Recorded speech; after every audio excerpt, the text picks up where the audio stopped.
11/11 sale maagang pamasko. 60% ng discount ngayon sa Lika merchandise mga kabayan. Lana de San Benito, proteksyon sa buntis, pamparami ng kita sa negosyo. From 2,500, 999 na lang. Habak de bala, depensa pangkalahatan, from 2,000 pesos, 999 na lang. Gabay medalyon para sa career, love life, finance at kalusugan. From 1,199, 999 na lang. Habak de lana, kontralason para sa mga mahilig mag-travel.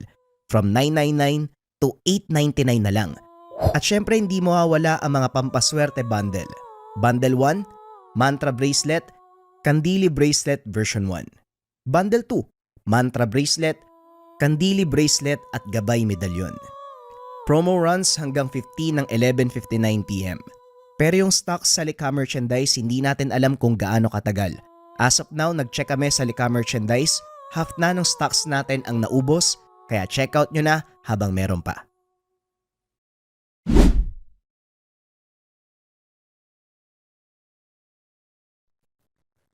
Ang kwentong ito ay hango sa totoong buhay. Mula ito sa isa nating kabayan. Naitago na lang natin sa pangalang Arnel. Walang eksaktong taon. Probinsya ng Negros. Nang mga panong ito, kasalukuyang nasa pangangalaga ng kanyang tiyahin si Arnel. 8 buwan nang iwanan ito ng mga magulang at hindi na muling binalikan. Simula nang magkaisip si Arnel, pananakit at pangaapi ang naranasan nito mula sa mga pinsan at tiyahin na itago na lang natin sa pangalang Aling Masinge. Tiniis ni Arnel ang lahat ng pangalipusta, pangmamaliit at pananakit hanggang sa makayanan nitong mamuhay ng sarili. 16 na taon nang magpa siyang umalis sa pangangalaga ng tiyahin. Napadpad ito sa malayong probinsya ng Negros. Tubong akla ng binata. Medyo nahirapan sa lengguwahe. Ngunit kalaunan ay nagawa nitong makiangkop. Dito nakilala ni Arnel ang isang matanda na nagngangalang Mang Dadoy. Nagkita ang mga ito sa pamilihan nang minsang pagnakawan ni Arnel ang matanda. Hindi nakala ng binata na mauhuli siya nito. Dahil kung titignan, uugod-ugod si Mang Dadoy at halos hindi na makapaglakad kung walang tulong ng dalang saklay. Nagpaliwanag naman ng binata kung bakit niya nagawang magnakaw. Naunawaan ito ni Mang Dadoy at dahil walang kasama sa tahanan, inalok ng matanda si Arnel na doon na pansamantalang manirahan. Wala nang nagawa ang binata. Kinakailangan nito ng matitirahan, lalo pat bago siya sa lugar. Ito ang naging simula ng malaking pagbabago sa buhay ng binata. Nagmamay-ari ng maliit na taniman ng gulay itong si Mang Dadoy. Ito na din ang naging buhay ni Arnel. Maliban sa pagiging magsasaka, kilalang albularyo sa lugar si Mang Dadoy. Hindi lang mga gulay ang nakatanim sa hardin ng matanda, kung hindi pati na rin mga halamang gamot na hindi karaniwang nakikita sa kanilang lugar. Tinuruan din ni Mang Dadoy si Arnel ng pamamaraan kung paanong gagamitin ang mga ito. Ngunit isang sekreto ang hindi sinasabi ng matanda. Ito ay ang hawak niyang tungkod. Nagtataka si Arnel dahil ni minsan hindi ito nawalay sa kanya. Kung maiwan man ito ng matanda, dali-dali niyang binabalikan. Tatang Dadoy, bakit po hindi niyo binibitawan yung tungkod niyo? Tanong ni Arnel nang minsang nakaupo sila sa sala habang gumagawa ng mga pangbanyos. Kapag binitawan ko ito, hindi na ako makakalakad. Alam mong ito lang ang sumusuporta sa akin eh. Ano bang klaseng tanong yan? Tugon ni Mang Dadoy. Ang buong akala ni Arnel ay nagbibiro lang ito, kaya hindi na gaanong binigyan ng pansin. Hindi na muli pang nagtanong si Arnel bilang respeto kay Mang Dadoy. Kaso nga lang, ang isa pang ipinagtataka ng binata kung paano siyang nakakakilos ng mabilis sa kabila ng katandaan. Napakaraming katanungan ng binata, ngunit hindi ito mabigyan ng kasagutan ni Mang Dadoy na tila ba may kung anong iniingatan. Marami ang nagpapagamot sa matanda, lalo na ang mga nababalian, nabibinat sa panganak dahil sa kakaibang kahusayan nito sa panghihilot. Lahat ng kaalaman ng matanda, itinuturo nito kay Arnel. Maliban na lang sa isa. Alam ng binata, may kung anong lihim na karunungan na nakatago sa tungkod nito. Dahil nakita ni Arnel ang mga sinaunang titik, nakaukit doon sa kahoy. Tatang, ano po ba talaga yung sekreto ng tungkod na yan? Matagal ko na pong tinatanong sa inyo pero hindi nyo naman sinasagot. May dahilan kung bakit hindi ko sinasagot ang mga tanong mo. Mag-antay ka lang, Arnel. Sa tamang panahon, malalaman mo din ang lahat. Ito ang kadalasang tugon ng matanda sa tuwing itatanong ni Arnel ang tungkol sa tungkod. Kaso nga lang isang araw, siya na mismo ang nakatuklas ng lihim nito. Isang pasyente ang lumapit sa kanila. Punong-puno ng sugat ang katawan.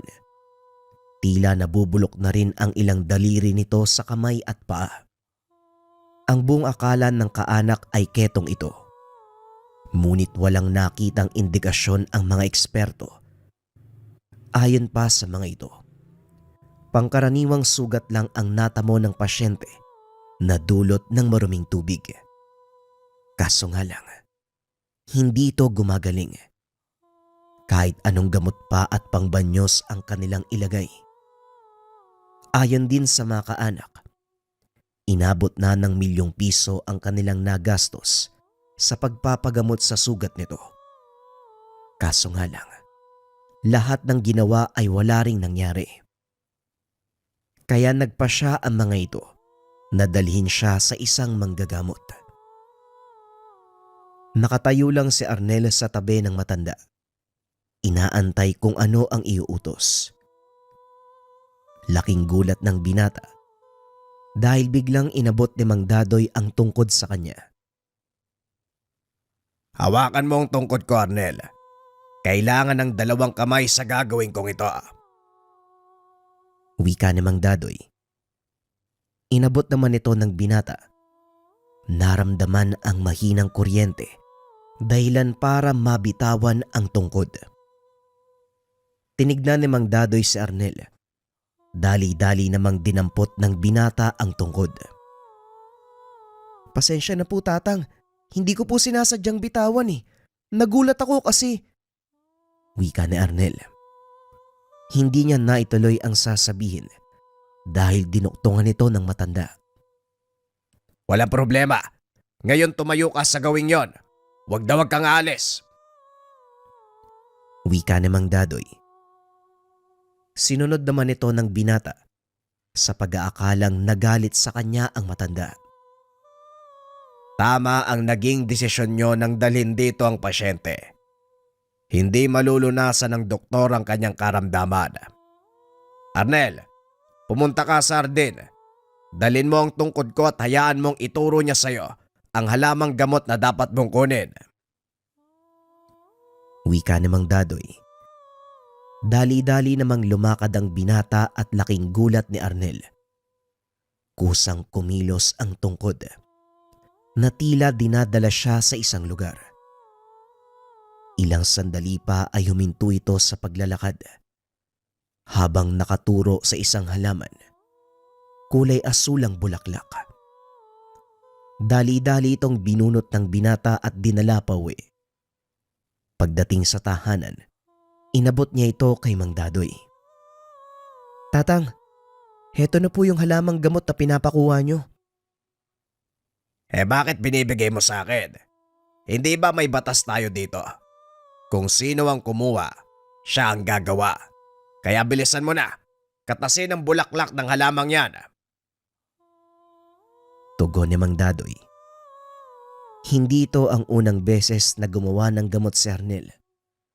Ngunit sa hindi malamang dahilan, natataranta ang binata na tila hindi alam kung ano ang unang dadamputin. Kumalma ka, bata. Masyado kang kinakabahan. Kakatasin mo lang ang bulaklak na yan. Hindi ko sinabing ikaw ang manggagamot. Wika ni Mang Dadoy. Kakatasin. Tama, kakatasin ko nga pala to. Asan na ba yung sangkalan?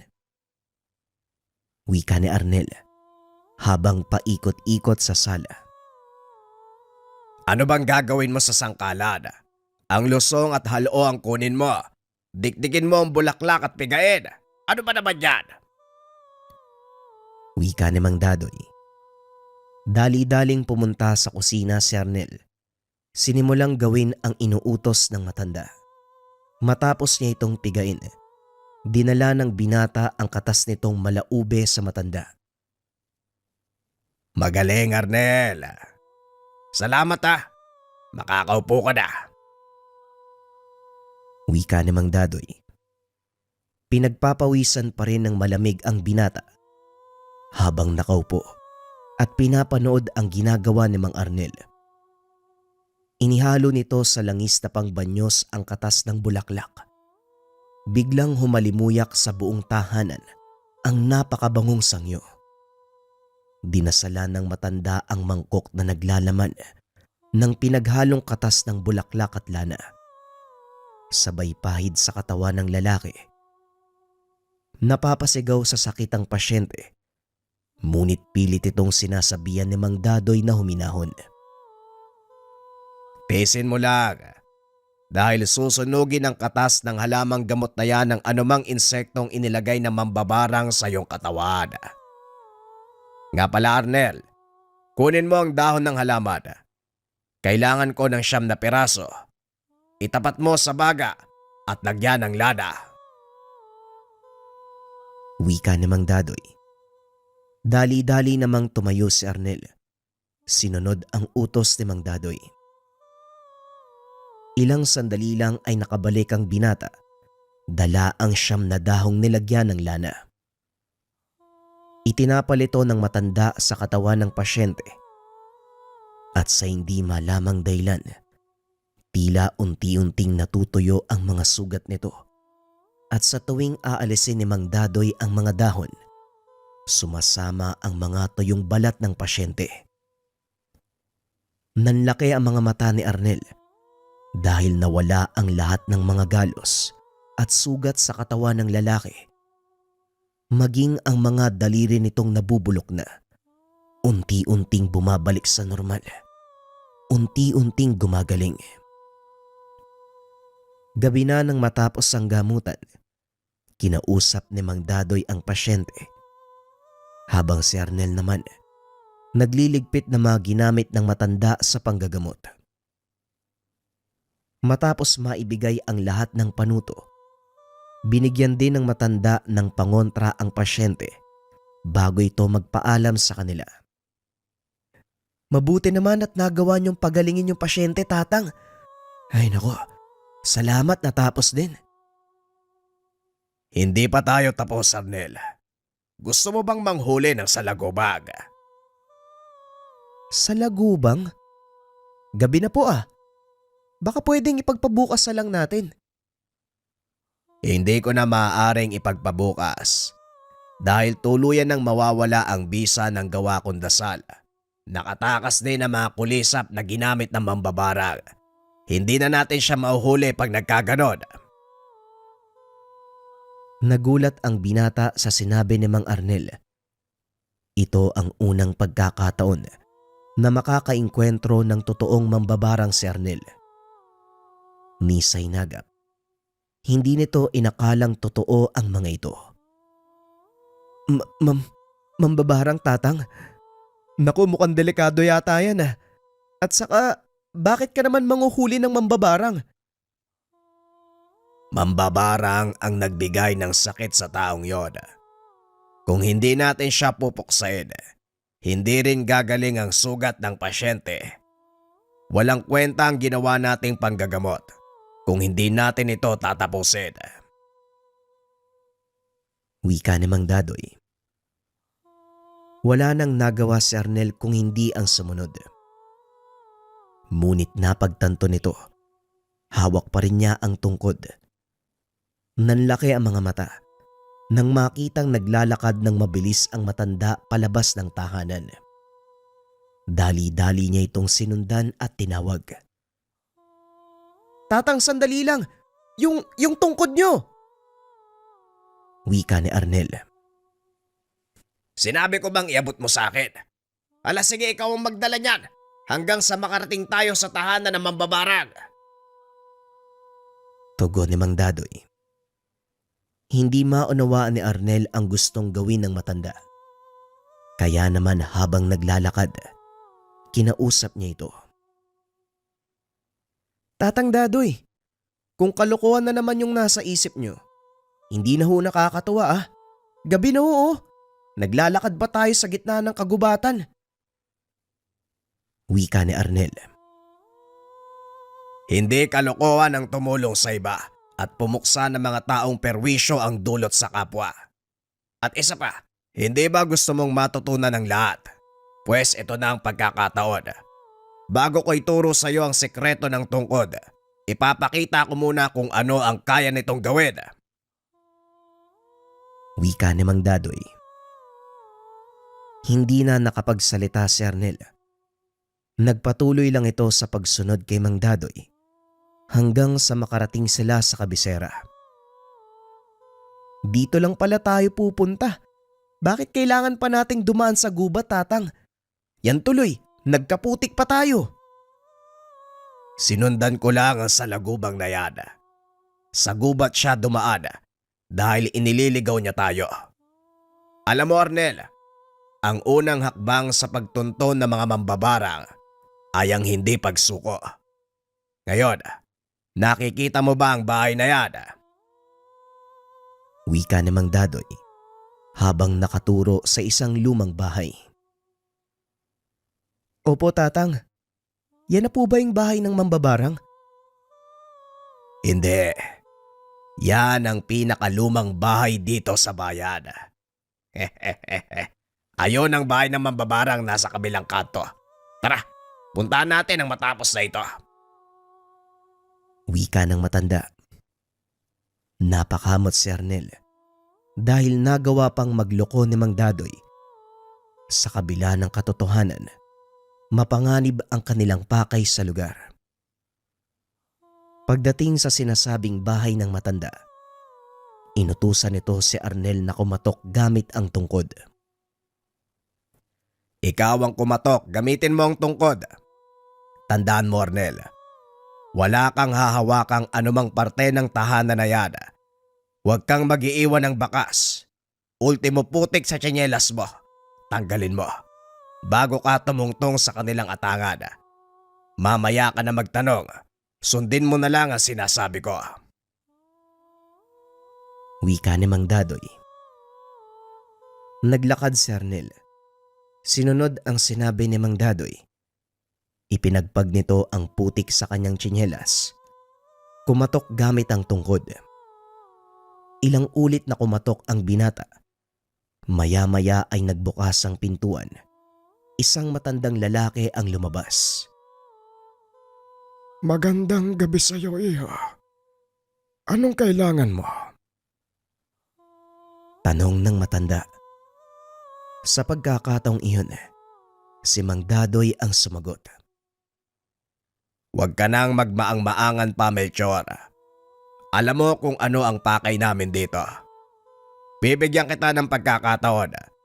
Kalasin mo ang sumpa sa katawan ng naging pasyente ko. Kung hindi, tayo ang magtutuos. Wika ni Mang Dadoy. Ikaw ang makikipagdos. Bakit parang iba ang may hawak ng tungkod? Tanong ni Mang Melchor. Hindi malaman ni Arnel ang gagawin. Kaya nagpa siya itong maglakad papunta kay Mang Dadoy.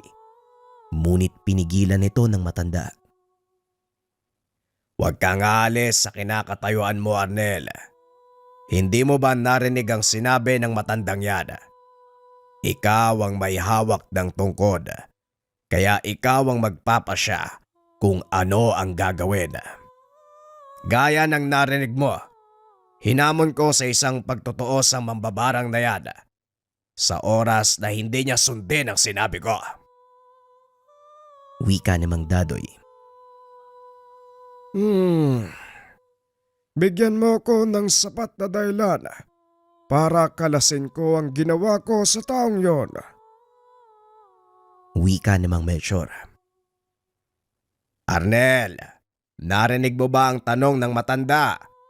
Ano daw ang matinding rason kung bakit kailangan niyang kalasin ang ginawa niya sa pasyente natin? Wika ni Mang Dadoy. Saka pa lamang napagtanto ng binata, nakasalalay sa kanya ang ikagagaling ng kanilang pasyente. Wala naman sigurong dahilan para saktan mo yung taong yun. May mga anak siyang binubuhay at siguro sapat ng dahilan ng mga kawawang bata upang kalasin mo ang sumpa sa kanya. Wika ni Arnel.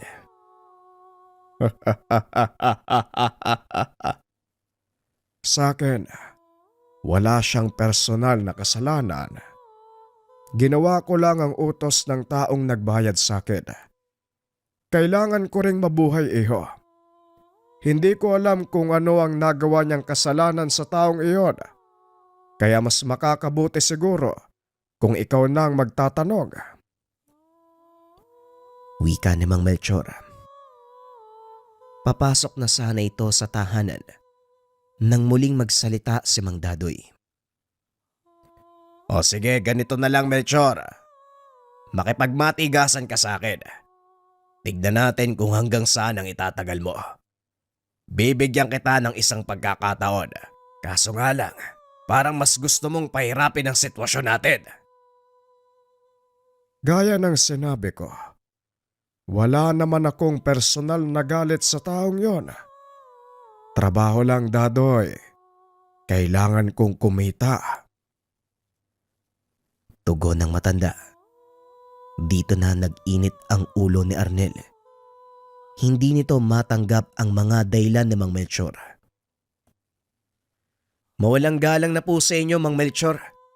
Maliho yung gawain nyo eh. Pinagkakakitaan nyo yung buhay ng tao. Pasensya na ho kayo pero hindi ko matatanggap yung bagay na yan. At ano naman ang magagawa ng isang kagaya mong baguhan? Alam mo, iho, hangal din itong maestro mo para isuong ka sa mapanganib na laban nang wala kang kaalam-alam. Ang mabuti pa, umalis na kayo dito bago pa... Hindi na naituloy ni Mang Melchor ang sasabihin dahil bigla itong nakaramdam ng mahinang kuryente sa kanyang mga paa. Tinapik ni Arnel ng marahan ang sahig gamit ang tungkod. Biglang gumuhit ang malakas na kidlat sa kalangitan. Naku, Arnel, bilisan mo na dyan at mukhang aabutan pa tayo ng ulan. Wika ni Mang Dadoy habang pumuputol ng dahon ng saging. Mauna na po kayo, tatang. Alam ko naman ang daanan pa uwi. May tatapusin lang ako. Wika ni Arnel. Sa hindi malaman na dahilan, tila alam ng binata ang gagawin sa sitwasyon. Maging si Mang Dadoy ay nagulat sa mga nangyayari. Alam mo ba ang kakayahan ng tungkod na hawak mo, iho? Alam mo ba kung paanong gagamitin yan? Tanong ni Mang Melchor. Ang totoo, hindi ko alam kung paanong gagamitin ang tungkod na ito. Kaya nga ako nandito para subukan. Tugon ni Arnel. Sabay tapik ng tungkod sa lupa ng malakas. Bumulusok pa ibaba ang malahalinghing na kidlat. Tumama sa tahanan ng mambabarang. Maging ang binata ay tumalsik ng malayo. Ngayon alam mo na kung bakit hindi ko'y binabagsak o binibitawan ng tungkod. Wika ng matanda habang itinatayo si Arnel. Pambihira, kamunti ka na ako dun Pero hindi ko naman nakalain na ganun yung mangyayari. Paanong nauutusan ng tungkod ng kidlat? Mas mabuti kung sa bahay natin pag-uusapan ang tungkol dyan. Nasa kabisera tayo ng baryo. Anumang oras maglalabasan na ang mga tao. Lalo pag nakita nilang natutupok ng apoy ang bahay ni Melchor. Wika ni Mang Dadoy. Dali-daling umuwi ang mga ito. Pagdating sa tahanan, ipinaliwanag ni Mang Dadoy ang lahat tungkol sa tungkod. Ang tungkod na yan ay isang sandatang mula sa mga dewata. Hindi lang basta sandata, kundi isa sa mga gamit ng 7 bathala. Wika ni Mang Dadoy. 7 bathala? Parang narinig ko na yan dati Pero hindi ko lubos na unawaan. At hindi ko alam, totoo pala sila. Ang akala ko, alamat lang ang mga bathala Kaya nga nalikha ang mga alamat. Dahil mula ang mga ito sa totoong kaganapan nung unang panahon. Nagiging alamat lang sila dahil unti-unting nawawala ang kanilang legasya at tanging sa aklat lang ito nakikita. Kaya nga po, Tatang. Pero sige na, ituloy niyo po yung kwento tungkol sa tungkod. Ayaw nga no, teka. Nasaan na nga ba ako? Ang daldal kasi nito Ay, ayon. Ang tungkod na ito ay isa sa mga 7 sandata na mga batala. Ang sibat ni Ribong Kilat. Wika ni Mang Dadoy. Sabay taas ng tungkod. Laking gulat ni Arnel dahil naging gintong sibat ang hawak nitong kahoy. Pambihira, paano niyong naitago ng matagal na panahon ng sandata? Tama ka. Mahabang panahon, Arnel. Pinagpasa-pasa nito ng aming mga ninuno. Henerasyon sa henerasyon.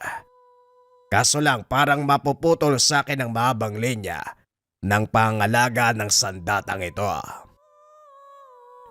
Bakit naman po? Wala ba kayong anak?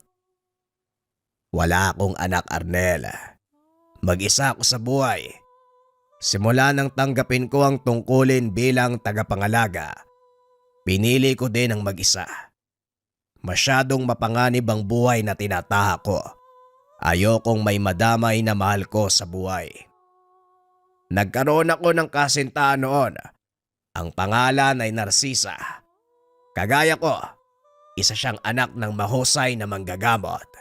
Pareho kami ng hilig at sabay naming pinag-aralan ang lahat ng bagay tungkol sa mga kakaibang pamamaraan ng panggagamot. Kaunting pagbabalik tanaw sa buhay ni Mang Dadoy. Nang mga panong ito, nasa edad 22 pa lang si Dadoy. Panganay sa 5 magkakapatid, nag-iisang lalaki sa kanilang pamilya. Tinutukan ito ng husto ng kanyang ama para mas matuto sa larangan ng panggagamot. Tandaan mo, Dadoy, hindi lang nagtatapos sa panggagamot ang ating tungkulin. Isang mahalagang misyon na habang buhay na nakaatang sa ating angkan. Ito ay ang pangalagaan ng sibat ni Bathalang Ribong Kilat. Wika ni Mang Lauro, ama ni Dadoy. Alam ko naman po yun, Tay. Simula 7 taong gulang pa lang ako. Palagi nyo nang pinapaalala sa akin ang katungkulan na yan. Pero ni minsan, hindi ko pa nakikita yung totoong anyo ng sinasabi nyong sibat. Ano ba talaga yung itsura niyan? Tanong ng binatang Dadoy. Darating ang panahon. Magpapakita sa iyo ang sibat na Ribong Kilat. Pero sa ngayon, sundin mo muna ang lahat ng sinasabi ko. Ikaw ang tanging nakikita kong karapat-dapat. Kaya sana hindi ako mabigo sa iyo, Dadoy. Wika ni Mang Lauro. At dahil sa tawag ng tungkulin, nagpatuloy sa pag-aaral at pagsasanay si Dadoy. Naging mahusay itong mananambal. Kinilala sa pinagmulang bayan ng Siquijor. Dumating ang panahon, si Dadoy na ang halos gumaganap ng mga gamutan dahil unti-unti nang humihina ang katawan ng ama. Nang mga sandaling iyon, katuwang nito ang anak na kaibigan ng kanyang ama, si Narcisa. Ito ay sa paglalayong mas mapalawak ang kaalaman ng dalawa. Kalaunan, naging malapit ang mga ito at naging magkasintahan. Sabay na pinaunlad ng mga ito ang kanilang kaalaman. Palaging nag-iikot sa kabundukan upang mangalap ng mga kakaibang halamang gamot. Dahil sa likas na kakayahang taglay ni Narcisa, nagawa nilang magtayo ng malawak na hardin na punong-puno ng mga hindi pangkaraniwang halamang gamot. Sa paglipas ng panahon, inipon ni Dadoy ang buto ng bawat uri ng halamang gamot na tumutubo sa lugar para kung sakaling maubos ang mga naunang itinanim, meron silang ipapalit. Maayos naman ang pamumuhay ng mag-anak. Walang gumagambala sa katahimikan ng lugar. Dahil bukod sa kilalang manggagamot ang angkan ni Dadoy, kinakatakutan din ng mga ito bilang mabalasik na mamamatay ng mambabarang. Ngunit dumating ang isang hindi inaasahang sakuna na naging dahilan ng tuluyang pamamaalam ng ama ni Dadoy. Ngunit bago ito mawala, ipinasa niya ang tungkod sa binata. Hindi alam ni Dadoy ang gagawin sa tungkod ng mga oras na yun. Hindi ito lubos na naniniwala sa ama na ang tungkod na ito ay ang mismong sibat na ribong kilat. Ngunit tila pinag-adya ng panahon na malaman ng binata ang nakatagong lihim ng sandata. Kumalat sa buong bayan ang tungkol sa pagkamatay ni Mang Lauro, maging sa mga nakalaban nito at mga kapwa manggagamot na naiinggit sa kanya. Nagkaisa ang mga ito na tuluyang pabagsakin ang lahi ni Mang Lauro. Ito ay sa pamamagitan ng pagpatay sa kanyang mga natitirang kaanak. Walang kaalam-alam si Dadoy na siya na lang ang naiwan sa kanilang magkakapatid. Nalaman na lang niya ito nang makaharap niya ang isa sa mga tao na naghahangad na makuha ang tungkod sa kanilang pangalaga. Ito ay ang kanyang pinsan na si Mauricio. Nasa kalagitnaan ng panggagamot si Dadoy nang biglang dumating ang pangkat nito at sapilitang pinaalis ang mga taong nag-aantay. Nang marinig ni Dadoy ang kaguluhan, dali-dali itong lumabas. Laking gulat ng binata dahil nakita nito na nakatayo sa bakuran ang pinsan. Magandang hapon sa iyo, pinsan. Matagal na panahon tayong hindi nagkita. At hindi ko alam, patay na pala si Tio Lauro. Wika ni Mauricio. O Mauricio, patay na si tatay. Kaya hanggat maaari irespeto mo ang kanyang kaluluwa. Nasa kalagitnaan ako ng gamutan. Nakikiusap ako. Antayin mo ako matapos. Doon kita harapin. Hindi mo na kailangan tapusin ang gamutan. Ako na ang tatapos para sa iyo. Wika ni Mauricio. Matapos ay biglang nangisay ang pasyente. Nalagutan ng hininga. Nagsipagbagsakan din ang ilan sa mga nasa loob ng tahanan, maging si Narcisa, nadamay sa mga ito. Anong ginagawa mo? Wala silang alam sa mga nangyayari, Mauricio. Itigil mo yan! Hihinto lang ako. kung ibibigay mo sa akin ang tungkod. Masyado ng mahabang panahon ang pananatili nito sa pangalaga ng sakim mong tatay. Oras naman siguro na ako naman ang mangalaga at gumamit ng taglay na kapangyarihan ni Ribong Kilat. Yun lang ba yung gusto mo? O sige, bibigay ko sa'yo. Basta itigil mo yung ginagawa mo. Wala namang kinalaman yung mga tao dito sa kung ano mang hidwaan natin. Yun naman pala Madali ka naman palang kausap. O sige, tatanggalin ko ang sumpang inilagay sa kanila. Pero, iabot mo muna sa akin ang tungkod. Wika ni Mauricio. Dali-daling kinuha ni Dadoy ang tungkod. Inihagis ito sa pinsan. Hawak mo na ang tungkod. Ngayon pakawalan mo ang mga tao. Huwag kang mag-alala, Dadoy. May isang salita ako. Wika ni Mauricio. Sa isang pilantik, nawala ang kung anong nararamdaman ng mga tao. Ngayong nakuha mo na ang gusto mo, makakaalis ka na. Pakiusap, wag mo na akong guluhin. Makakaasa ka. At sa pamamagitan ng kapangyarihan ng tungkod na ito, may sasagawa ko na ang matagal na plano ni tatay. Yun ay ang talunin kayo ni Mang Lauro. Nagtagumpay ka na, Mauricio. Ano pa bang gusto mong mangyari? Simple lang. Ang tuluyan kang mawala sa landas ko. Tugon ni Mauricio. Sabay tutok ng tungkod kay Dadoy. Ngunit walang nangyari. Oh, mukhang hindi mo yata alam kung paano gagamitin ang tungkod na yan. Masasayang lang ang pinaghirapan mo kung walang pakinabang sa'yo ang isang bagay na matagal mo nang inaasam.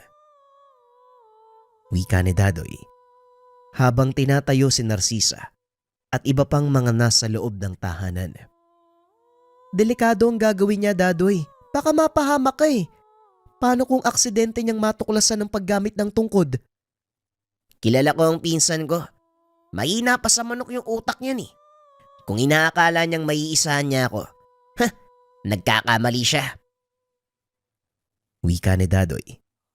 Muli nitong ibinaling ang tingin kay Mauricio na noon ay pilit pa ring inaalam kung paanong paganahin ang tungkod. Huwad ang tungkod na ito. Hindi gumagana. Naisahan mo ko, Dadoy. Nasaan ang tunay na tungkod? Tanong ni Mauricio. Hindi kita naisahan, Mauricio. Yan ang totoong tungkod. Ngunit gagana lang ito kung ang gagamit ay mula sa angka natin. Baka ikaw ang peke. Pangaasar ni Dadoy. Mula ako sa mataas na linya ng ating angkan. Alam nating parehong bagay na yon. At kung meron mang karapat dapat sa tungkod na ito, walang iba kung hindi ako. Wika ni Mauricio. O ayan na nga. Hawak mo na nga yung tungkod Ang kailangan mo na lang gawin, patunayang karapat dapat ka para kilalanin kita. Wika ni Dadoy. Nagulat ang binata dahil biglang lumitaw ang isang lalaki sa likod ni Narcisa. Tinutukan ito ng patalim sa leeg. Ituturo mo sa akin kung paanong gamitin ang tungkod. Kung ayaw mong laslasin ang leeg ng babaeng yan. Napalingon si Dadoy at bagyang kinabahan. Ngunit hindi ito nagpalata. Kahit laslasin mo pa ang leeg ng lahat ng tao dito sa bayan, wala ka mapapala sa akin. Dahil namatay si tatay nang hindi tinuturo sa akin ang paraan kung paanong papaganahin ang tungkod na yan. Wika ni Dadoy. Sa sobrang inis ni Mauricio, inihagis niya ang tungkod. Nanlaki ang mga mata ni Dadoy dahil alam nito ang mangyayari sa oras na bumagsak ito sa lupa. Dali-daling isinara ni Dadoy ang pintuan at saktong pagbagsak ng tungkod sa harapan ni Mauricio, bumulusok paibaba ang malakas sa kidlat. Dahilan para magtalisikan ang mga kasama nito at ilan pang kagamitan. Hindi nakapaganda si Mauricio at ang pagsabog na yon ang naging dahilan ng kamatayan niya. Matapos ang kaganapan, pinili ni Dadoy ang magpakalayo nang hindi nagpapaalam sa mga naiwan nitong mahal sa buhay. Sinunog din ng binata ang ginawang hardin upang walang sino man ang gumamit nito sa hindi magandang gawain. Balik tayo sa kasalukuyan. Grabe pala yung nangyari sa inyo. Pero si Manang Narcisa po, ano pong nangyari sa kanya pagkatapos nun? Tanong ni Arnel. Hindi ko na alam, Arnel. Lumayo na ako sa lugar dahil alam kong habulin ako ng iba pang mga kaanak namin sa pagkakamatay ni Mauricio. Simula noon, ayoko nang may madamay pa sa delikadong buhay ko. At ngayong alam mo na ang totoo, mag-isip-isip ka na. Manong, buo na po yung desisyon ko At isa pa nandito na ako. Wala nang atrasan yan. O kung ganon, ngayong alam mo na ang magagawa ng tungkod na ito. Sana lang wag kang magpapabulag sa kapangyarihan at sa oras na ikaw ang mangalaga, gamitin mo ang kapangyarihang iyon sa kabutihan. Nagulat si Arnel sa sinabi ng matanda. Tatang, seryoso po ba kayo? Pero sa totoo lang, hindi naman ako naghahangad ng ganitong uri ng kapangyarihan Ang hinahanap ko, buong pamilya sa ilalim ng isang bubong na matatawag mong tahanan. Hinangad ko din ng ganyan, Arnel. Ngunit hindi ko nakamtan. Sana naman may sa katuparan mo ang pangarap na yan. Wika namang Dadoy. Matapos ang pag-uusap na yun, inabot ng matanda ang tungkod sa binata. Bakit niyo po binibigay sa akin yung tungkod? Tanong ni Arnel. Ikaw na ang humawak niyan simula ngayon. Hindi ko nakakailanganin ng ganyang kalakas na kapangyarihan. Nagsisimula ka pa lang, kaya alam kong masigit mong magagamit ang bagay na ito. Wika ng matanda. Tinanggap ni Arnel ang pagbabagong iyon sa kanyang buhay at sa ilalim ng paggabay ni Mang Dadoy, naging kilala siya bilang mananambal sa lugar. Ipinagpatuloy ni Arnel ang sinimula ng matanda dahil unti-unti nang nangihina ang katawan ni Mang Dadoy. Tanging pagtuturo sa pamamagitan ng salita ang nagagawa nito. Tandaan mo, Arnel, ang kapangyarihan ng tungkod ay lalabas lang sa oras na kailangan mo. Wag na wag mong gagamitin sa maling gawa dahil may kaukulan itong kabayaran. Wika ni Mang Dadoy. Paulit-ulit niya itong sinasabi kay Arnel. Hindi naman nakalimutan ng binata ang lahat ng itinuro nito. Hanggang sa isang araw, dumating ang pagkakataong sinubok ang disiplina ng binata. Ipinatawag ito sa kabilang bayan para gamutin ang isang paralitiko. Pasensya na kung hindi ako makakasama sa iyo, ha. Pero wag kang mag-alala. Ayos lang naman ako dito sa bahay. Kaya ko namang kumilos kahit papano. Wika ni Mang Dadoy. Sandali lang naman po ako dun. Magdadala ako ng makakain pag uwi ko. Huwag kayo masyadong kikilos, ha. Baka mapano ho kayo. Tugon ni Arnel. Matapos ay nagpaalam na ito. Pagdating sa tahanan ng pasyente, kinausap nito ang kaanak para malaman ang kalagayan ng gagamutin. Nung una, medyo nawirduhan ang mga ito dahil sa dalang tungkod ng binata. Ngunit kalaunan, nakasanayan din nila si Arnel. Ayon sa mga kaanak ng pasyente, Ayaw na itong tanggapin sa mga ospital dahil wala na itong pag-asa. Nahulog sa puno ng niyog ang lalaki habang nangunguha ng tuba.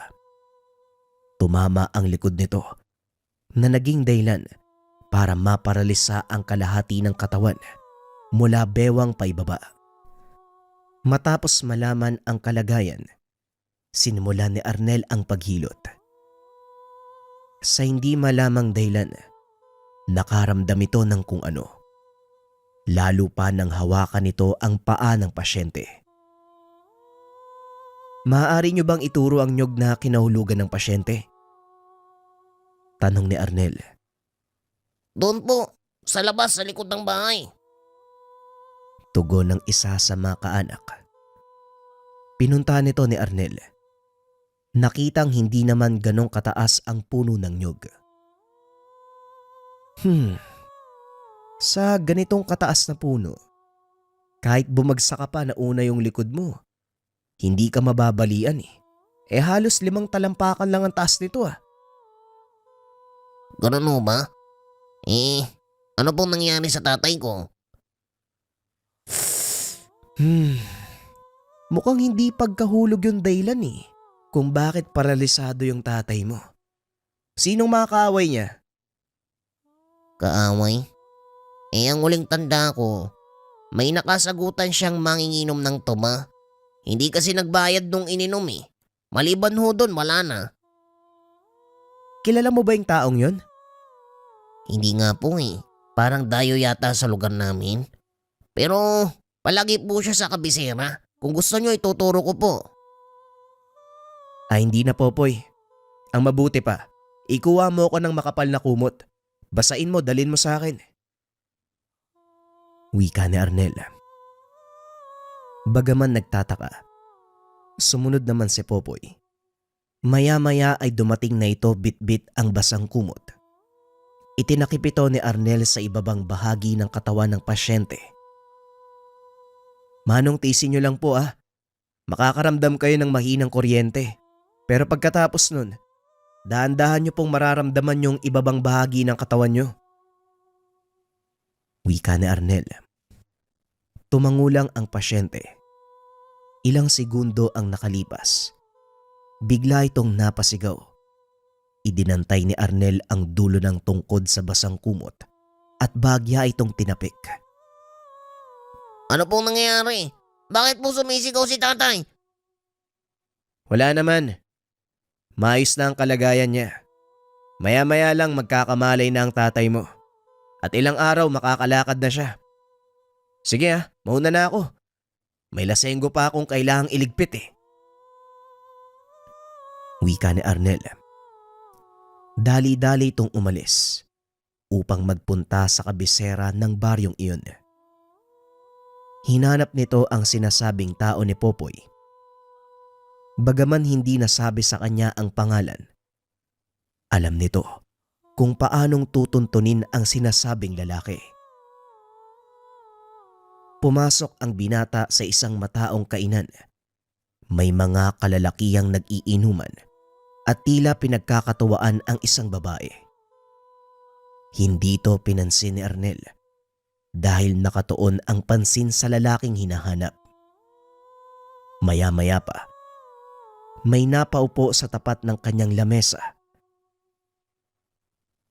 Hindi ka na dapat nagpunta sa lugar na to. Alam mo bang nasa loob ka ng teritoryo ko? Wika ng lalaki. Ganun ba? Ikaw pala yung taong nagbigay ng sakit sa pasyente ko. Oo nga sana hindi na ako pumasok sa lugar na to. Pero may kailangan akong talakayin sa'yo. Nga pala, Arnel ang pangalan ko. Ako naman si Javier. Masyadong masakit magsalita yung taong yun. Hindi niya dapat pinagsasalita ng masama ang isang tao dahil lang sa isang garapon ng tuba. Pinaramdam ko lang sa kanyang nararapat. Huwag kang mag-alala, hindi naman siya mamamatay. Yun nga lang, habang buhay na siyang lumpo. Kung hindi mo lang sana pinakialaman. Tugon ng lalaki na nagpakilalang Javier. Ginamot ko siya Dahil may mga taong kailangan buhayin yung taong yun. At saka sino ka ba para magbigay ng parusa sa mga taong nagkakasala? Hindi ba Diyos lang ang may karapatan na gumawa nun? At saka batas lang? Alin ka ba sa dalawa? Diyos at batas. Nagpapatawa ka ba? Sa mundo natin, hindi umiiral lang sinasabi mo. Sa oras na maagrabyado ka, wala nang ibang paraan para maayos ang lahat. Kailangan mong gumanti. Matira ang matibay, bumagsak ang mahihina. Ito ang mundo nating ginagalawan. Kaya tigasan mo ng kaunti ang ilong mo. At kung ayaw mong pagtulungan ka ng mga tauhan ko, lumayas ka na.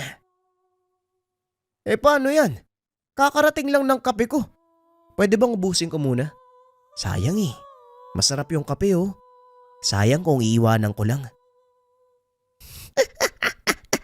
Gusto ko yung ugali mo, mananambal. Parang pamilyar sa akin yung estilo mo. Hindi kaya isa ka sa mga estudyante ng taong hinahanap ko? Kilala mo ba si Dadoy? Tanong ni Javier. Hindi nagpalata si Arnel, pero nagulat ito sa naging tanong sa kanya. Hindi ko kilala yung sinasabi mong tao. Bakit? Ano naman yung kinalaman ng Dadoy na yun sa usapan nating dalawa? Tama ka. Wala nga namang kinalaman ng taong yun sa usapan natin. Ngunit may pagkakatulad kayong dalawa eh. Sige na, umalis ka na dito. Bago pa ako tuluyang mapikon sa kayabangan mo. Wika ni Javier. Ininom ni Arnel ang kape.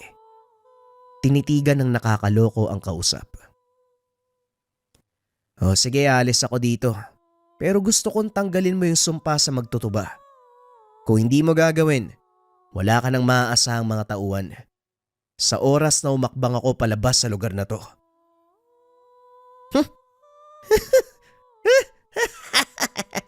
Ang lakas ng loob mo ah.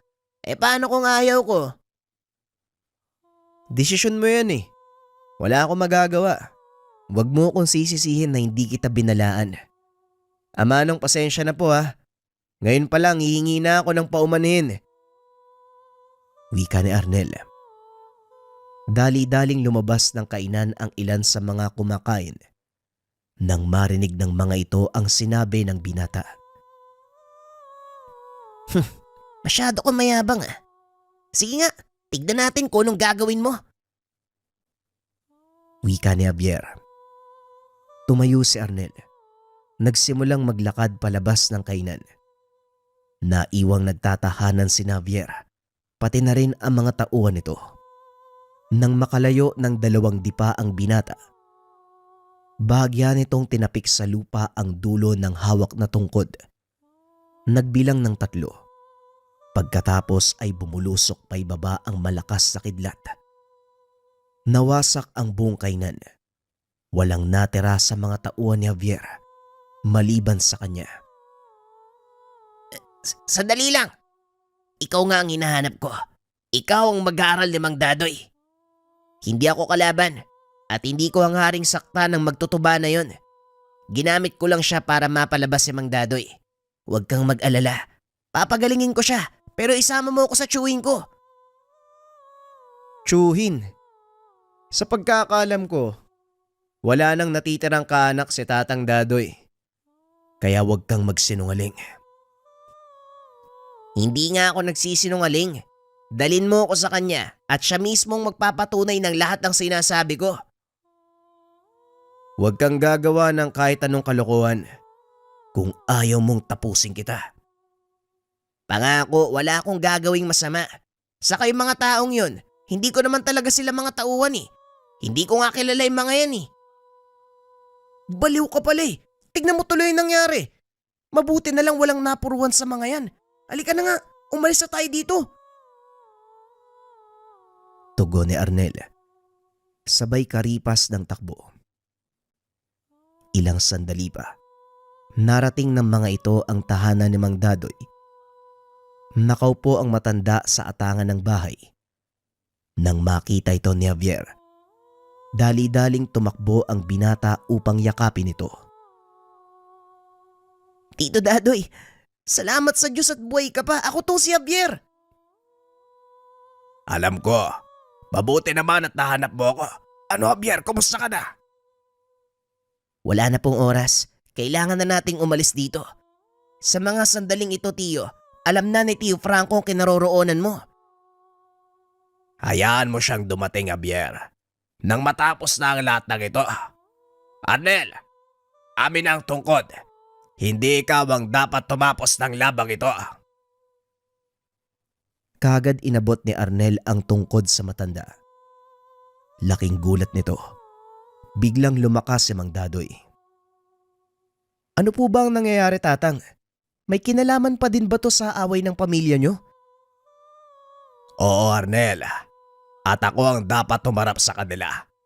Huwag kang mag-alala. Hindi pa kumukupas ang kakayahan ko. Nararamdaman ko na po sila, Tiyo. Naloko na. Mukhang sinundan nila yung enerhiya mula sa tungkod. Ito kasi mag-aaral mo eh. Pasikat. Aba, kasalanan ko pa. Ikaw tong pasimuno ng lahat. Huwag na kayong magsisihan. Mas mabuti ng ganon nang matapos na ang lahat ng ito. Ilang sandali pa. Natanaw ng matanda ang dalawang taong naglalakad papunta sa kanilang kinaroroonan. Tumayo si Mang Dadoy at sinalubong ito. Hindi ko inaasahan na buhay ka pa pala. Ang dakilang anak ni Lauro. Maging ako, hindi ko akalain na buhay ka pa, Franco. Alam kong sadya mo pero pasensya na. Dahil hindi kita hahayaang magtagumpay. Alam kong hindi mo basta-basta papakawala ng tungkod. Amali, ang sibat ni Ribong Kilat. Kaya sapilitan kong kukunin sa'yo ang bagay na yan. Wala problema. Tara, subukan natin. Wika ni Mang Dadoy. Nanlaki ang mga mata ni Arnel. Biglang nawala si Mang Dadoy sa kinakatayuan. Napunta sa likuran ni Franco. Dali-dali itong umiwas, kaya hindi siya natamaan ng kidlat. Mahusay ka pa din lalo na sa pag-ilag at pagtakbo, Franco. Pero tignan natin kung hanggang saan ang bilis mo. Wika ni Mang Dadoy. Tinapik ng mahina ang dulo ng tungkod sa lupa. Muli itong nawala sa kinakatayuan. Ilang minutong nakalipas bago ito lumitaw. Sa pagkakataong iyon, hawak-hawak na niya ang kasama ni Franco. Bitawan mo ang anak ko, Dadoy. Bibitawan ko lang ang binatang ito kung mangangako kang hindi na babalik. Alam mong hindi dapat mapunta sa mga kamay niyo ang tungkod, pero napakamapilit niyo. Lumayo na nga ako pero kayo pa rin tong sunod ng sunod.